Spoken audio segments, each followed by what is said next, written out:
माऊली, आज आलो आपण पुण्यातले एक प्रसिद्ध ठिकाणी ज्याला आळंदी म्हणलं जातं. जसं की आपण बघू शकतो नदी परिसरात सध्या तरी पूर्ण तातडीने नदी वाहती आहे. तर आपण आळंदीमध्ये काय काय बघू शकतो. सध्या तरी आपलं मेन समाधी मंदिर आपण व्हिजिट करू शकतो, जिथे की आपला सोनं पिंपल बघायला भेटेल, एकनाथ पार बघायला भेटेल, अजान वृक्ष बघायला भेटेल. मेन म्हणजे समाधी, ज्ञानेश्वर महाराजांची समाधी मंदिर, जिथे त्यांनी समाधी घेतली आहे. आणि सगळ्यात शेवटी जे सगळ्यात पुराणमध्ये ठेवलेलं जे मंदिर आहे आपलं सिद्धेश्वर मंदिर, जे सगळ्यात जुनं मंदिर आहे इथलं आळंदीतलं, ते आपण बघू शकतो. तर चला आपण दर्शनासाठी जाऊया समाधी स्थळाच्या मंदिरामध्ये आळंदीमध्ये. तिथे आपण नदीच्या पलीकडे बघू शकतो की आपलं सगळं दिसत असेल.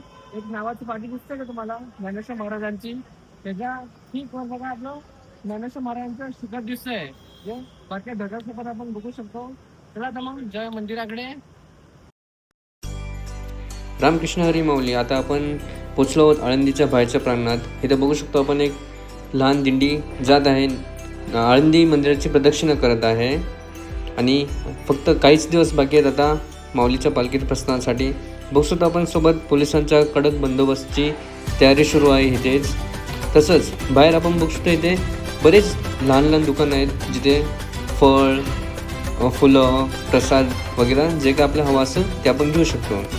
बरेच लोक फोटो, तुळशीचे माळा, प्रसाद वगैरे इथून घेऊन घरी जातात. चल तर मग आपण जाऊया मंदिराच्या दिशेनं पुढे. खरेदी करत करत आपण पोचतो आपण मंदिराच्या मुख्य द्वारापाशी. सगळ्यात पहिलं आपण बघू शकतो इथे गणपती बाप्पाची एक खूप सुंदर मूर्ती आपल्याला इथे बघायला भेटते. मंदिरामध्ये प्रवेश करताना आपलं सगळ्यात पहिलं लक्ष कुठे जात असेल तर पहिल्या पायरीवर, जी हैबत बाबांची पायरी म्हणून ओळखली जाते. जसं पंढरपूरमध्ये नामदेव पायरी आहे, तसंच आळंदीमध्ये श्री गुरु हैबत बाबा पायरी आहे. चला चलूया पुढे मंदिराच्या आतमध्ये.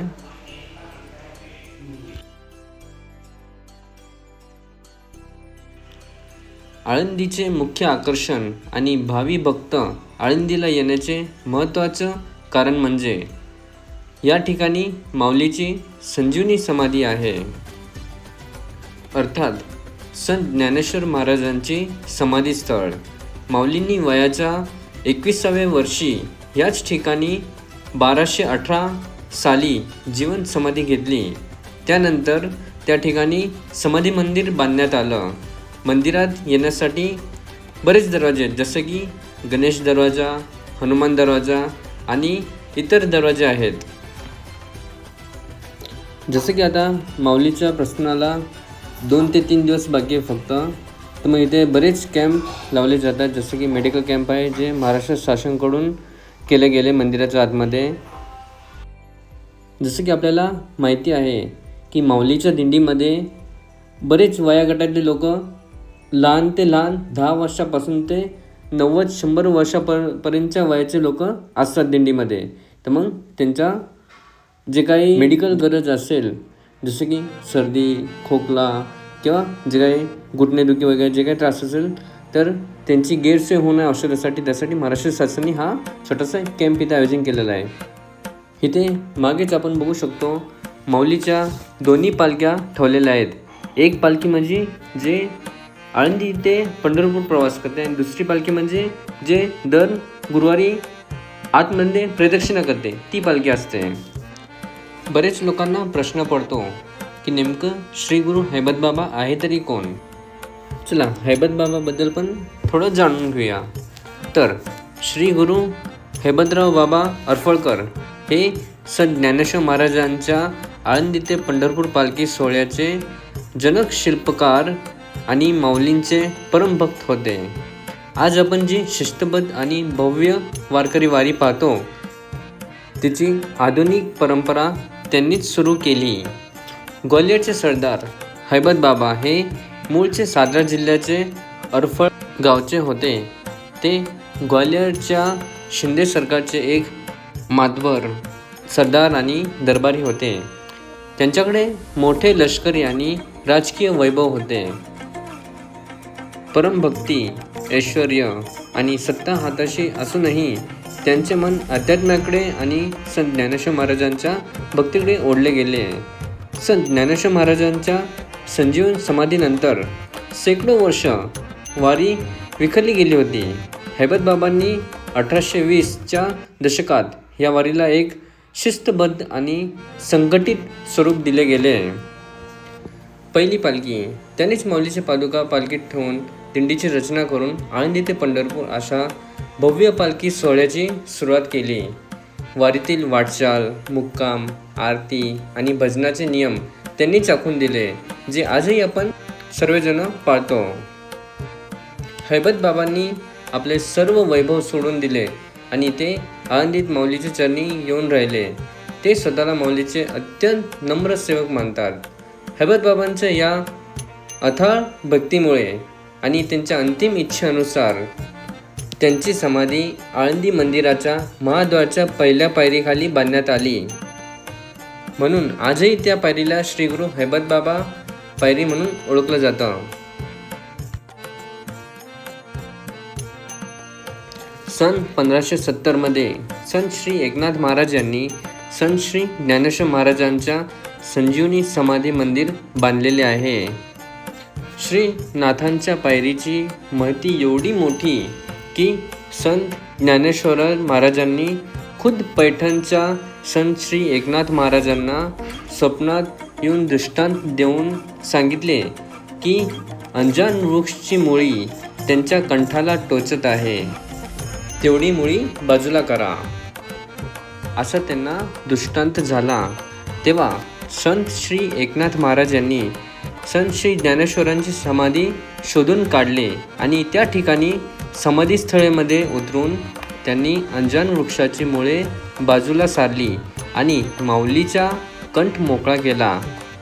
त्यावेळी संत एकनाथ महाराजांनी याच पारावरती बसून मंदिराच्या बांधकामाची निरीक्षण केले आहे आणि या ठिकाणी त्यांनी अनुष्ठान देखील केलेले, म्हणून ह्या ठिकाणाला संत एकनाथ महाराजांची पार म्हणून ओळखलं जातं. संत एकनाथ महाराजांनी ज्ञानेश्वर महाराजांची परत शुद्ध केली आणि संत एकनाथ महाराज यांनीच बंद पडलेली आळंदीची वारी परत चालू केली. मराठवाड्यातील पैठण तालुका आणि आळंदीचं असं नातं घट्ट आहे.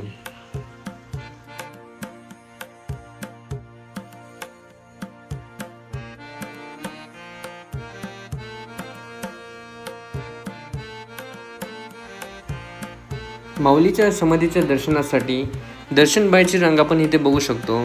जे मंदिराच्या मागच्या बाजूला प्रमुख जो पहिल्या मजला हॉल आहे, तिकडून दर्शनबाईची रांग फिरत ह्या दिशेने समाधीच्या ठिकाणी हळूहळू सरकत आहे.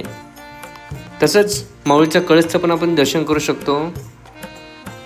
खूप छान वातावरणमध्ये आत्ता आळंदी जगमगली आहे.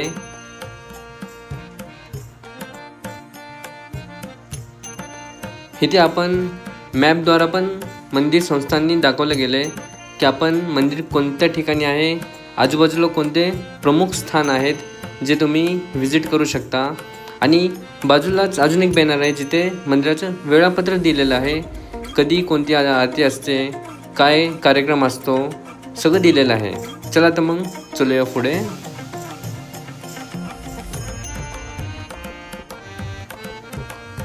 इथे आपण बघू शकतो ज्यांचे दर्शन झाले आहे ते ह्या दिशेने बाहेर पडतात. इथेच आपण बघू शकतो माऊलीच्या मंदिराच्या पाठीमागे प्रसादाचा कसा वाटप चालू आहे. जसं की आपल्याला माहिती आहे 2 दिवसावर माऊलीचं प्रस्थान आहे, तर मग खूप लांबून लोक येतात माऊलीच्या दर्शनासाठी, तर मग सगळ्यांना प्रसादाची सोय इथे केली जाते आहे. इथे आता समोरच आपण बघू शकतो समाधी दर्शनाचा मार्गचा बोर्ड लावलेला आहे, जिथून आपल्या माऊलीच्या दर्शनासाठी जावं लागतं. चला तर मग जाऊया माऊलीच्या समाधीच्या दर्शनासाठी. रामकृष्ण हरी. इथे आपण आलोय आतमध्ये, मंदिराच्या गाभाऱ्याच्या जवळच आहे.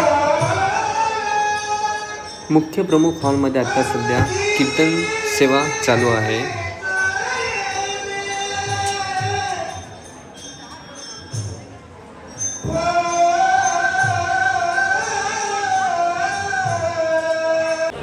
अवघेची फुले आणि पंढरीला गेल्यानंतर ज्या पांडुरंगाला पाहिल्यानंतर या डोळ्यात तुम्हाला पण जर माऊलीची कीर्तन सेवा रोज ऐकायची असेल तर मग यूट्यूबला ज्ञानेश्वर महाराज संस्थान कमिटीचं चॅनल आहे, तिकडे जाऊन तुम्ही लाईव्ह डेलीची कीर्तन सेवा बघू शकता.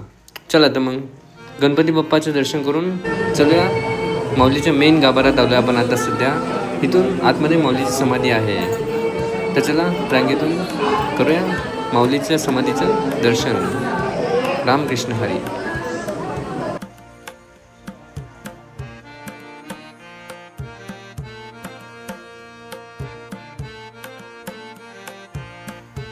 खूप छान दर्शन झालं माऊलीच्या समाधीचं. चला तर मग चलूया पुढे आता.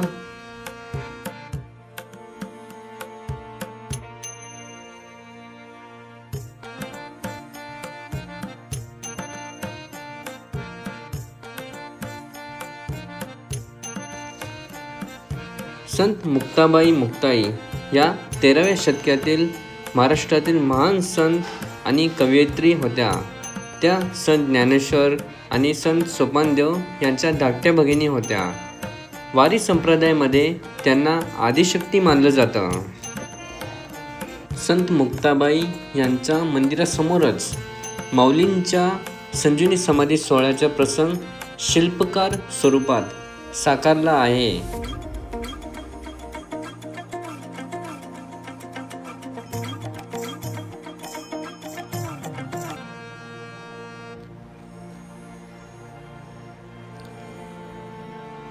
यानंतर आपण जातो समाधीद्वार स्थानाकडे. या ठिकाणी नंदेश्वराचे शिल्प आहे.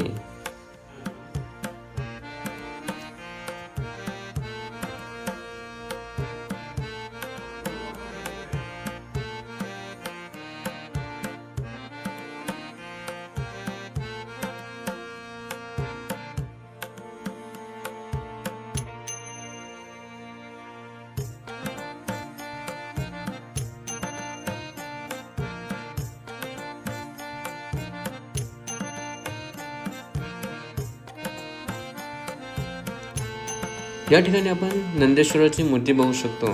त्याच्या उत्तरेस असलेल्या या 2 पायऱ्या ज्या आहेत तिथून खालूनच ज्ञानेश्वर महाराज समाधीस्थान गेले होते. याबद्दल संत नामदेव महाराज म्हणतात, उठावला नंदी शिवाचा ढवळा, उघडले शिळा व्यवहारांचे, नामा म्हणे देवा पुरातन स्थान, ऐसे नारायणे डावी येले. याच नंदिकेश्वराच्या समोर आपण माथा टेकवतो आणि एक प्रदक्षिणा पूर्ण करून आपण येतो सिद्धेश्वराच्या दर्शनाला. सिद्धेश्वराचं हे स्थान पुरातन शिवभेट आहे. दर्शन रांगेतून पुढे सरकत मकरातील गणपती बाप्पाचे दर्शन घेऊन आपण गाभाऱ्यात पोचतो. मंदिरात सिद्धेश्वराचे शिवलिंग आहे.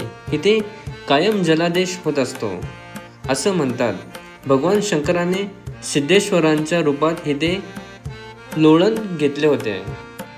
तेव्हापासूनच या क्षेत्राला सिद्ध क्षेत्र म्हणून ओळखतात. पूर्वी आळंदी प्रसिद्ध होती ह्या सिद्धेश्वरामुळेच. म्हणून तर संत नामदेव महाराज म्हणतात, आळंदी हे गाव पुण्यभूनी ठाव, देवताचे नाव सिद्धेश्वर. सिद्धेश्वराचे दर्शन करून आपण गाभाऱ्याच्या बाहेर येतो. कळसाच्या दर्शनासाठी आपण मंदिरातून बाहेर पडतो. सिद्धेश्वर मंदिराच्या बाजूलाच असणाऱ्या पिंपळपारापासून कळसाचं दर्शन अगदी स्पष्टपणे होतं. पंढरपूर वारीसाठी ज्यावेळेस माऊलीच्या पालखीचे प्रस्थान होतं त्यावेळेस हा मंदिराचा कळस हलतो.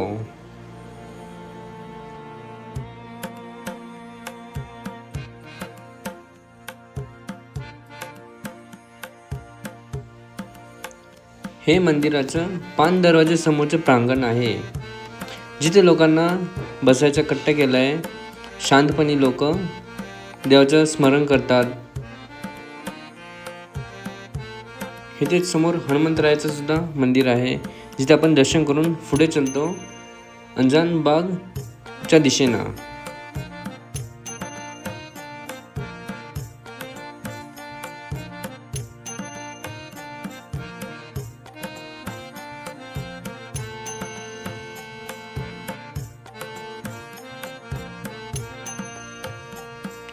हेच ते अजान वृक्ष आहे, ज्याची मुळं ज्ञानेश्वर महाराजांच्या गळ्याला टोचत होते.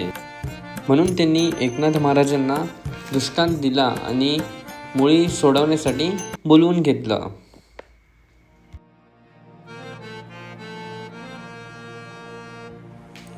इथेच अंजान वृक्षाखाली विठ्ठल रुक्मिणीचं सुद्धा एक मंदिर आहे.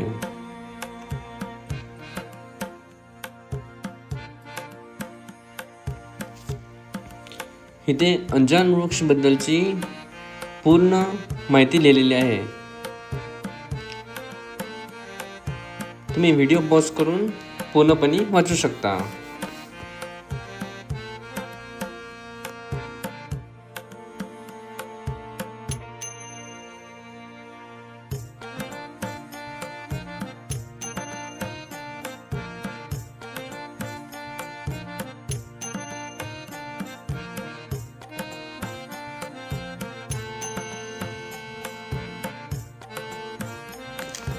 असं म्हणलं जातं की ह्या वृक्षाखाली केलेला अभ्यास आपल्याला कायम लक्षात राहतो.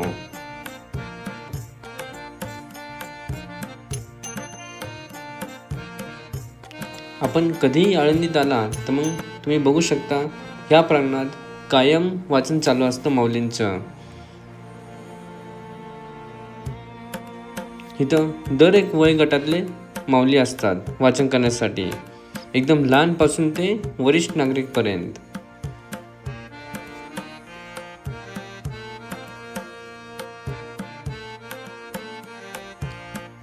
इथे सुद्धा आपण बघू शकतो इथं कायम ग्रंथ वाचन चालू असतं. इथे ग्रंथ वाचन कधीही बंद केलं जात नाही.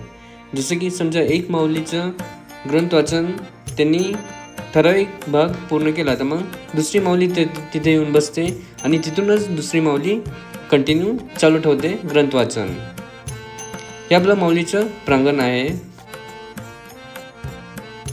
इथे आपण CCTV फुटेजद्वारा बघू शकतो, माऊलीचे दर्शन घेऊ शकतो. आतमध्ये मोबाईल अलाउड नाही आहे व्हिडिओ काढण्यासाठी, त्यामुळे आपण इथून दर्शन करून घ्या. एका बाजूला कळस आहे आणि एका बाजूला समाधी स्थान आहे. रामकृष्ण हरी.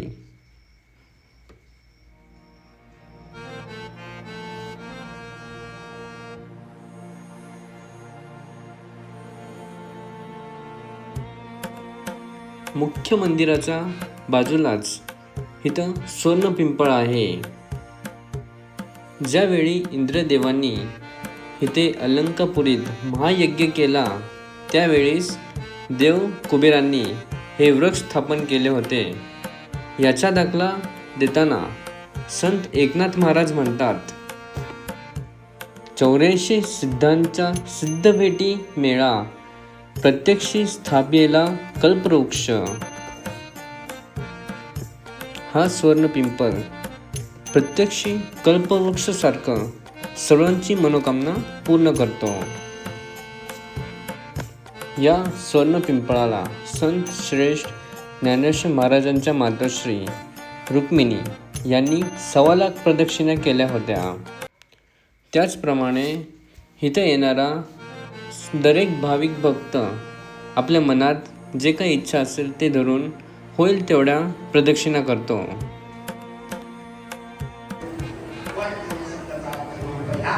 हा आहे मेन विना मंडप, जिथे आता सध्या माऊलीची कीर्तन सेवा चालू आहे.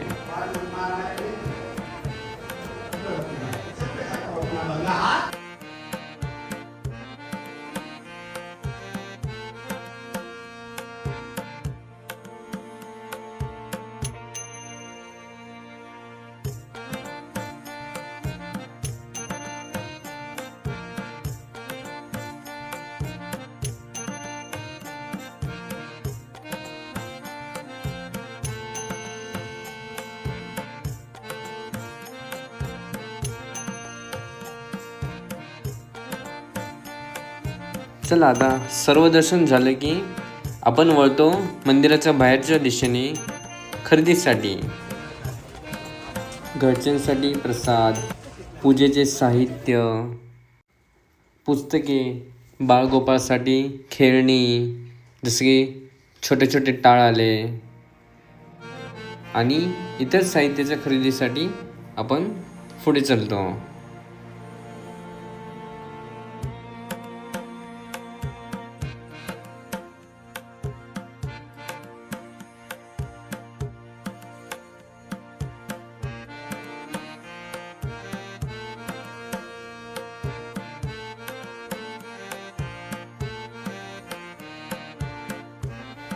हे आहे मुख्य द्वारचं बाहेरचं प्रांगण, जिथे आपण आता सध्या बघू शकतो पोलिसांचा कडक बंदोबस्ताची तयारी चालू आहे.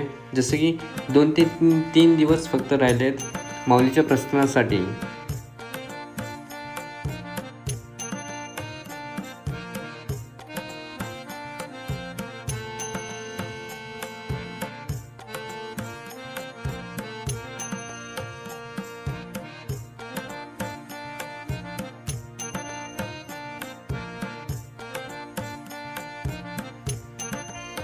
मंदिराचं दर्शन झाल्यावर आपण जे डावी बाजूकडे रस्ता जातो त्या रस्त्याने सरळ आलं की आपण पोचतो इंद्रायणी घाटावर. चला आता मग जाऊया इंद्रायणी घाटावर आता.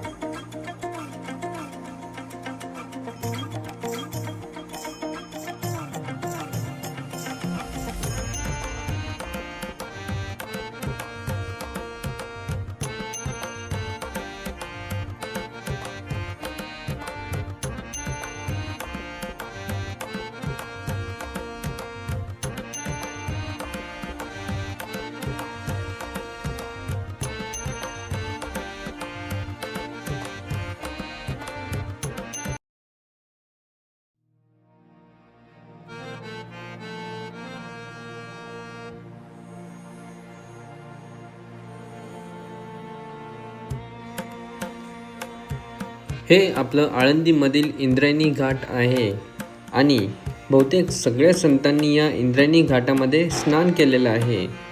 पुराणातील नोंदणी अनुसार याच इंद्रायणी काठी इंद्रदेवांनी महायाग यज्ञ सुद्धा केलेला आहे. इथे जे इंद्रायणी नदीच्या मध्ये जे दिसते आपल्याला ते आहे विश्व शांती स्तंभ.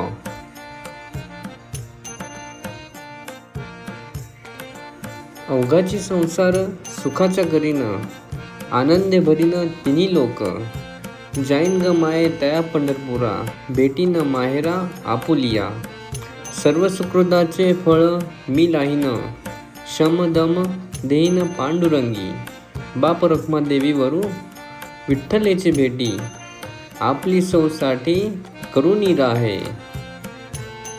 संत ज्ञानेश्वर महाराज इथे स्पष्टपणे आपल्याला कवाई देत आहे की अवघाची संसार सुखाच्या करीना.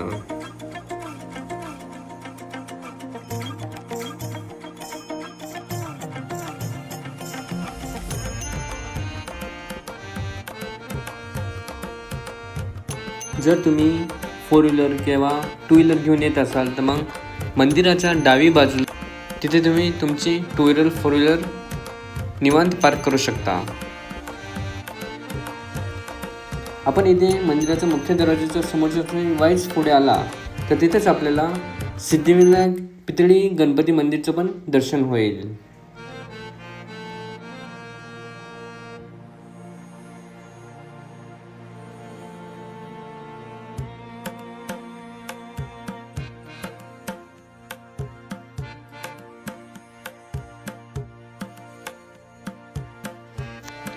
इंद्रायणी नदीकाठी हे असलेलं श्री ज्ञानेश्वरी मंदिर आहे. हे गोविंद महाराज केंद्रे यांच्या संस्थेमार्फत चालवलं जात आहे. अजून तरी सध्या हे मंदिराचं बांधकाम अजून चालू आहे. तर आता सध्या आपण बघू शकतो मंदिरामध्ये एक कीर्तन सेवा चालू आहे, जिथे बरेच मंडळी आपली बसली आहे.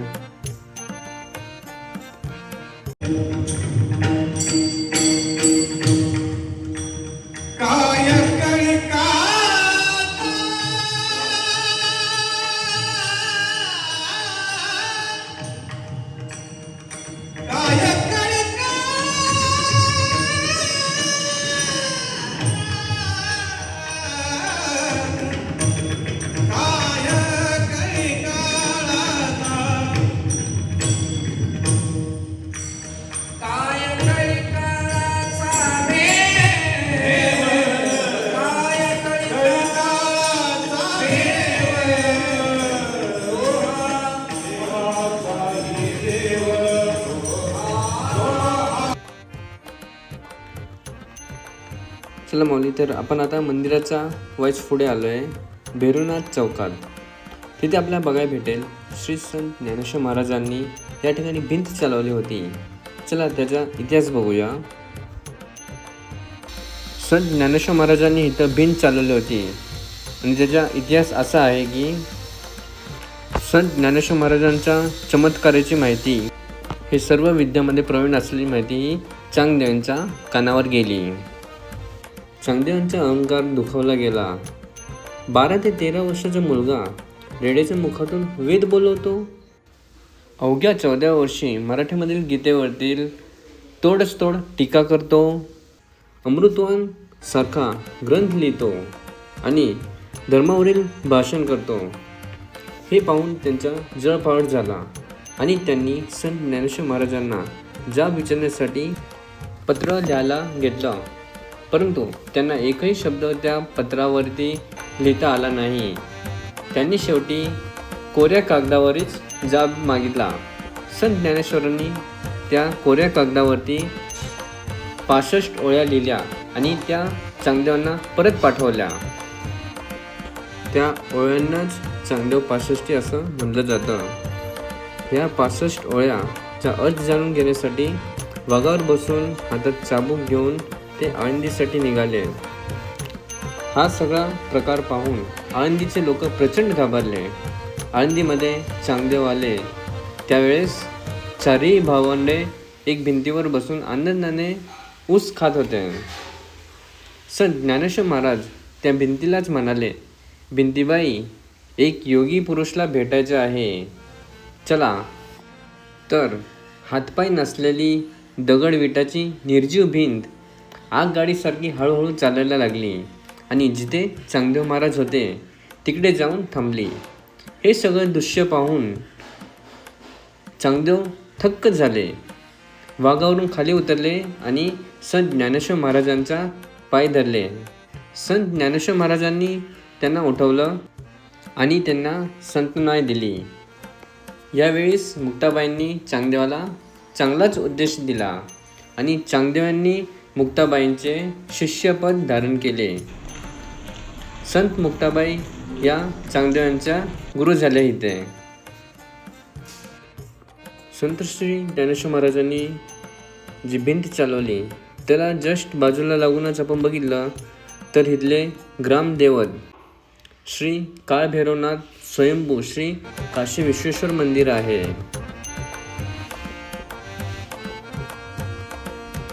या दर्शन करूया काळभैरवनाथांचं पण.